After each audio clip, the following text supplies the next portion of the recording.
Namaskara, I'm Tharun V. Bhatt, Assistant Professor of Political Science as well as Coach for Civil Service Exams at Universal Group of Institutions, Bangalore. You might be wondering how I'm able to call myself as an Assistant Professor as well as Coach, right? That's because of the Universal Group of Institutions concept, a unique concept wherein we are offering degree courses alongside training for various competitive exams, including civil services. If you are interested to enroll, we have our admissions open, but only limited slots are available. So please do call us on these numbers or visit our website directly so that you can enroll yourself and take things forward. And I have a coupon code for you, THA004. If you are able to make use of it, you will get attractive discounts from my end for sure. That's the bonus from my end. So in today's topic, we are going to talk about KAS Mains, especially related to public administration. And if you have watched my earlier video, I have clearly explained how flawed the syllabus of public administration is in the KAS Mains syllabus. Which paper is it? GS paper 2, isn't it? If you haven't watched that video, please do watch it. ಊರ್ ಕೊಳ್ಳೆ ಹೊಡೆದ ಮೇಲೆ ಕೋಟೆ ಬಾಗ್ಲ ಹಾಕಿದ್ರು ಅನ್ನೋ ಪರಿಸ್ಥಿತಿಗೆ ನಿಮ್ಮನ್ನ ನೀವು ತಂದ್ಕೋಬೇಡಿ. What you have to do is you have to watch that video and understand the seriousness of what I'm claiming there. You know, there is a flaw in the syllabus arrangement itself, and this can be challenged in the court of law, because of which your valuable youth time will be wasted. And if it has to be rectified, then you will have to forward that particular video to as many people as possible so that the concerned authorities are waking themselves for this error and they correct the mistake before the mains actually happens, right? This is your responsibility. Do take action on that, and then we will continue with our public administration syllabus here. In fact, I have reordered the public administration syllabus to its correct order so that you will easily prepare for this particular section of GS paper 2 of KAS Mains, right? So we will be talking more about it in this particular video. All right, so let's begin.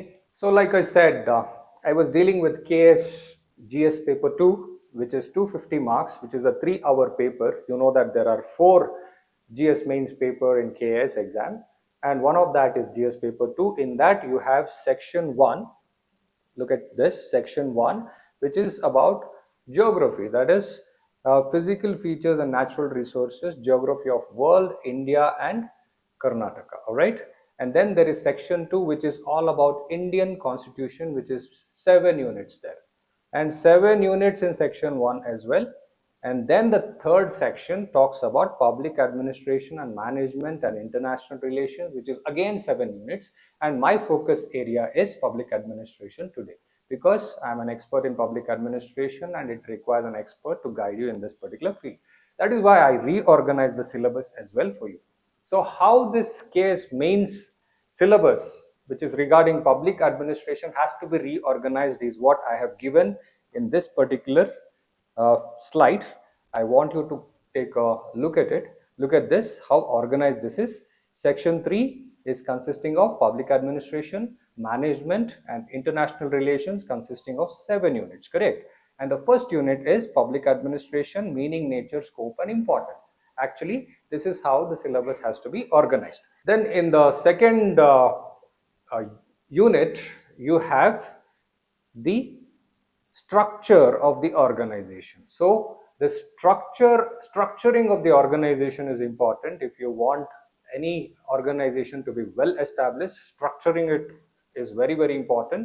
And this particular chapter or unit talks about structuring of the organization, which is formal and informal structures in an organization. So you should be talking about that. Then the third unit in this particular section is organizational behavior. After you structure the organization, then you talk about organizational behavior. You got to understand that any organization will be made up of humans, and human beings are involved, means there will be behavioral instances, and these behavioral instances has to be as per the objective of the organization, correct? So organizational behavior has to be dealt separately, and it should be dealt in unit 3 of section 3 of this particular paper. All right, and then the fourth unit is about management concepts. After you do the organization, then it is all about managing the organization. For that, you need to understand certain management concepts, and they have included the management concepts, and that you have to study separately in the unit 4. And then unit 5 talks about management tools and techniques. Now if you want to run the system or run the organization in an efficient manner, you need certain tools and techniques, right? These tools and techniques are dealt separately. There are various tools and techniques which you will be studying as a part of this particular paper, and all those tools and techniques will be covered in the unit 5. And then unit 6 is all about administrative reforms. What more needs to be done in order to make the organization efficient? If you're talking about public administration, it is about this state called India, and how do you make the state machinery efficient? What reforms are needed in administration? All those things are covered in unit 6. And the last unit is a separate unit altogether, which has been infused into the KS main syllabus. And what does it talk about? International organizations, and also it talks about India and her neighbors. This is a separate topic altogether, and it has to be dealt with seriousness, because a lot of questions in the previous year has been coming from international organization and India and her neighbors. All right. So we will move ahead with the first topic of KS main syllabus, that is public administration, specifically what we're dealing with. And in this particular video, we are going to talk about public administration versus private administration and its role in the society. So how does public administration play a role, and how does private administration play a role in Indian society, and how is it blending with one another to make the organization? In this case, in the case of public administration, when I talk about organization, it is the organization called India. India is a state, and it is a state organization, and we are talking about how to make this particular organization efficient. When we talk about India as an organization, then obviously there is a society, Indian society involved, right? So the Indian society, if it has to develop, there should be a fine blend of public administration and private administration, and its contribution for the welfare or development of the Indian society. And that's what is the first topic all about. So we'll be talking about, look at this, we'll be talking about public administration versus private administration and its role in Indian society. That's the first topic. For you to understand this particular topic well, first, I believe that you know the meaning of administration in the first place. Do you know the meaning of administration? If you do not know the meaning of administration, you cannot claim that, I would like to enter into administrative sector, especially public administration, or you want to be a civil servant. You must understand that civil service as well as public administration can be interchangeably used, because public administration is nothing but civil service. But before that, do you know the meaning of administration? Quickly, let us know what is the meaning of administration, and then we will quickly move on to what is public administration and what is private administration, and then what is the difference between public administration and private administration, and how they play a role in the Indian society, right? Moving on. I know this is getting a little intense now. Intensity is required if you're preparing for mains level of KS exam, and that's why I'm a little fast today. Please cope up with me. And also, if you find challenges in understanding the things that I'm talking here, you always have the chance to pause this video, go back, and understand what I'm saying, so that you have the continuity. And also, it is advisable that you make notes of this particular video. So, introduction for administration. What is the definition of administration? You might be thinking that when you become an administrator, you're all powerful and you can use your power. But please understand, the meaning of administration is derived from Latin words, two Latin words, and that is ad and ministrar. What does it mean? It means to serve or to manage. So basically, you are trying to be a servant or a manager for the sake of public. So that is the meaning of public administration. So the meaning of administration is derived from two Latin words, ad and ministrar. That means to serve or to manage, and you're using your power to serve the public, and that's the meaning of public administration. That's what is the definition given here: managing government affairs for public welfare. That means you're using your power for public welfare. And Woodrow Wilson, who is called as the father of public administration, defines public administration as detailed and systematic application of law. See, when you write mains answer, it is always advisable to quote thinkers, all right? And who better than the father of public administration, Woodrow Wilson? He was also the former president of the US, all right? So he says that public administration is a detailed and systematic application of law. Every application of law is an act of public administration. That means whatever is happening in this particular society called Indian society, which is a part of this state called India, whatever is happening, if you are getting your services delivered on time, or if you're getting your transportation system ordered, how is it happening? How is this order coming? It's coming because of the actions of public administration. On a day-to-day basis, public administration is active, because of which you're getting all the services and also the products that you need on a day-to-day basis, right? So you're trying to enter into that particular stream called public administration. So please pay close attention to whatever I'm saying. Then what is private administration? Private administration is nothing but managing private enterprises for profitability and stakeholder satisfaction. That means you're working for a particular organization which is established by a private individual. In case of public administration, you're working for the government. What is government? Government is nothing but a system set up for the welfare of the public, correct? That's the difference between public and private administration. I hope it is very clear. Moving on. So, the role of public administration in Indian society. What does public administration do in Indian society? What is its role? That is very important. So you've got to understand that there are policies which needs to be implemented. So the implementer of policies, who makes policies? If you ask me, it is the government of the day which is supposed to make policies. And of course, if you ask me, who is the actual drafting uh, unit in the government policy making process, it is again public administrators. We'll talk about it separately, but for the time being, please understand the role of public administration is mainly policy execution. Whatever the policy which is made by the government has to be executed efficiently on ground, right? So that is the role of you public administrators when you get into this particular stream after you clear your exam successfully, all right? So policy execution is the first role of you, and then implementation of policies on health, education, infrastructure, and public safety. This is very, very important. Why are you entering into civil service? To benefit the public, and especially you got to focus on health of the public, and then you got to focus on the education of the public, and also you got to focus on the infrastructure, which is crucial for the development of Indian society, and also public safety is very crucial for the society's success.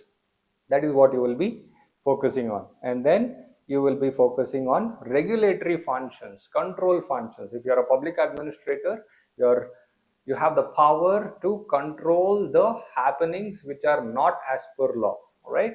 So that is your power and utilization of power. Don't focus only on utilization of power to control things. You got to implement things, right? And then moving on, the next important role is welfare functions. This is a very, very important function that you will be performing as a public administrator. You will be involved in poverty alleviation, which will give you a lot of satisfaction. And then you will also be involved in social security program executions. Like, there are so many social security programs like MG Narega, or be it old age pension schemes, because of which the people who have already retired will take benefits of the schemes offered by the governments. And it is your responsibility to execute all these welfare schemes, right? And then in terms of in the days of crisis, you become the crisis manager as a public administrator. You are supposed to be dealing with disaster management. Also, you are supposed to be dealing with pandemic management. COVID-19, what happened, and how important the role of public administration is during situations like pandemic, where there is no written law as to how to go about it during crisis situation like the pandemic, which was, which happened at the world level, correct? Public administration is crucial for the make of a society. If the society breaks, it's only because of the failure of public administration. That you need to keep a note of. All right? Moving on. Let us talk about the role of private administration. I already told you the difference between public administration and uh, private administration. Now, let us see what is the role of private administration. I told you that they are serving the private players, wherein private stakeholders are being served by you if you enter into private administration, correct? So, what is the key role of private administrators if you ask me? Basically, private administration provides employment to a large section of the society. Everybody cannot enter into public administration, right? You will have to appear for the competitive examination, and then only on the basis of merit you will be uh, chosen to public administration. But everybody cannot enter into public administration. In that case, you have the option of entering into private administration. And private administration plays an important role in providing employment to the youths, and also it is responsible for bringing about innovation. In case of public administration, they're there for public welfare and provision of services. They cannot focus too much on innovation. In that case, private players with a lot of funding has to come in and do some kind of innovation, so that there are new technologies coming in, so that the nation as a whole progresses, correct? So innovation is the responsibility, major responsibility of private administration. I'm not saying government is never involved in it, or public administration is never involved in it. Of course it is involved, but majorly innovation comes from the private sector. All right? And then consumer satisfaction also becomes important for private players. In case of public administration, it is maximum benefit for the maximum number. Here private players may be focusing on certain sections of the public, which are called, who are called as consumers. In case of public administration, it is not consumers, it is the public at large, correct? That's the difference. Please keep a note of that. And then private administration also focuses on efficiency, bringing about efficiency and productivity. Productivity is important, efficiency is important for private players, because their focus ultimately, or at the end of the day, their focus is bringing about maximization of profits. In case of public administration, what is their focus? Their focus is on a provision of services to the public at large. This is the major difference, all right? We'll talk about it. And then the last role of private administration that you should be thinking about is corporate social responsibility. Many times, in the mains exam, they ask you to describe about corporate social responsibility and how it benefits the public. See, when you establish yourself as a private entrepreneur, then if in case you are at the profit end and you make huge profits, then it becomes a responsibility to not just enjoy the profit alone. You got to enjoy a profit with the public at large, so that the nation or this Indian society grows along with you, correct? It should not be like accumulation of wealth in the hands of a few, correct? If that should not happen, then as a private entrepreneur, it is your responsibility to do some social service, and the option for that is corporate social responsibility. In this way, social causes and sustainability can be taken care of by way of corporate social responsibility. So these are all the roles of private administration. Now that you know the difference between public administration and private administration, and also the meaning of administration fully, now it is very easy for you to answer questions like, what is the role of public administration in Indian society, or questions like, what is the role of private administration in Indian society? If questions like that come, it should be a cakewalk for you to answer, isn't it? I've made things so simple for you. Just make notes of whatever the things that I'm telling, and also if you are able to replicate the things that I'm saying, you will get very good score in the mains exam. All right. Moving on. What else is there? Let's see. Some key thinkers are there in public administration as well as private administration. See, you got to understand that mains exam is all about how good your answer is compared to your competitors, correct? How will you make your answers more effective and more attractive? How do you make it? How do you convince the examiner that you have a little more competitiveness than your competitors? How are you going to prove it? You're going to say that you have read a lot and you have read the books of Woodrow Wilson or Max Weber for that matter, Frederick Taylor and Herbert Simon. You got to quote these thinkers from public administration and convince the examiner that you are a well-read person. In that way, you are going to get those extra marks because of which you will be in the rank list, correct? So please remember these names. Woodrow Wilson, I told you that he is the father of public administration, and he is the person who came up with a concept called politics and administration dichotomy. So what is politics and administration dichotomy is a separate public administration topic for us to discuss, which we will not do here. But please remember, there is something called as politics administration dichotomy. Basically what it means is politics is separate, administration is separate, and it should not be intermingled, right? Moving on, Max Weber has a model called as bureaucracy model. Indian system or Indian administrative system follows bureaucratic setup, and whose theory it is? It is Max Weber's bureaucracy model or bureaucratic theory. All right, we will know about it if you're interested in public administration. And then you have the Frederick Taylor. He's called as the father of scientific management theory. And then you have the Herbert Simon. His focus was on decision making. If any organization has to be successful, decision making has to be efficient. He focused in that direction. So it is advisable that you quote these thinkers when you talk about public administration, and it is advisable that you know a little bit of what these theories are all about, right? Because of the paucity of time, I will not be going deep into public administration concepts because we have a lot of things to cover in the limited time span what we have. Then we have the private administration. Some thinkers like Henry Fayol, whose management principles are renowned and well known for. What are those management principles is not the topic, but please know that Henry Fayol came up with management principles. And then there is another thinker called Chester Bernard, who is talking about organizational cooperation. All right. And then there is Elton Mayo, who talks about human relations approach, which is the human relations school of public administration. We will talk about it probably in public administration class. And then you have the Peter Drucker, whose concept is about management by objectives, MBO. That's what you need to remember, and start utilizing or using these names in your mains answers. When you start practicing your answers, things become very relevant and examiner gets impressed by your answers. So to sum up, here is the comparative analysis so that you can write and revise well before you actually take up the KAS Mains exam. So what is this public administration? What is private administration?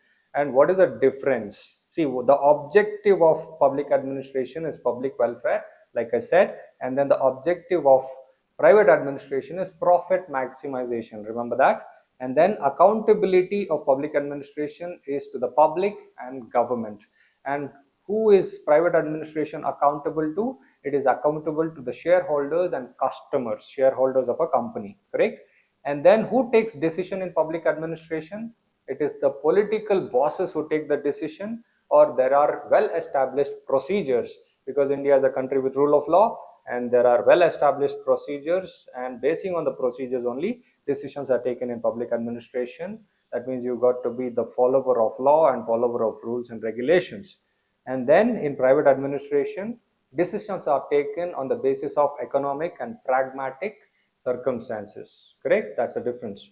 And then that means decision making is more efficient and more fast in case of private administration, and takes a little extra time because procedures have to be followed in public administration, correct? And then what is the scope of public administration? If you ask me, scope is every activity of an individual from womb to tomb is the scope of public administration.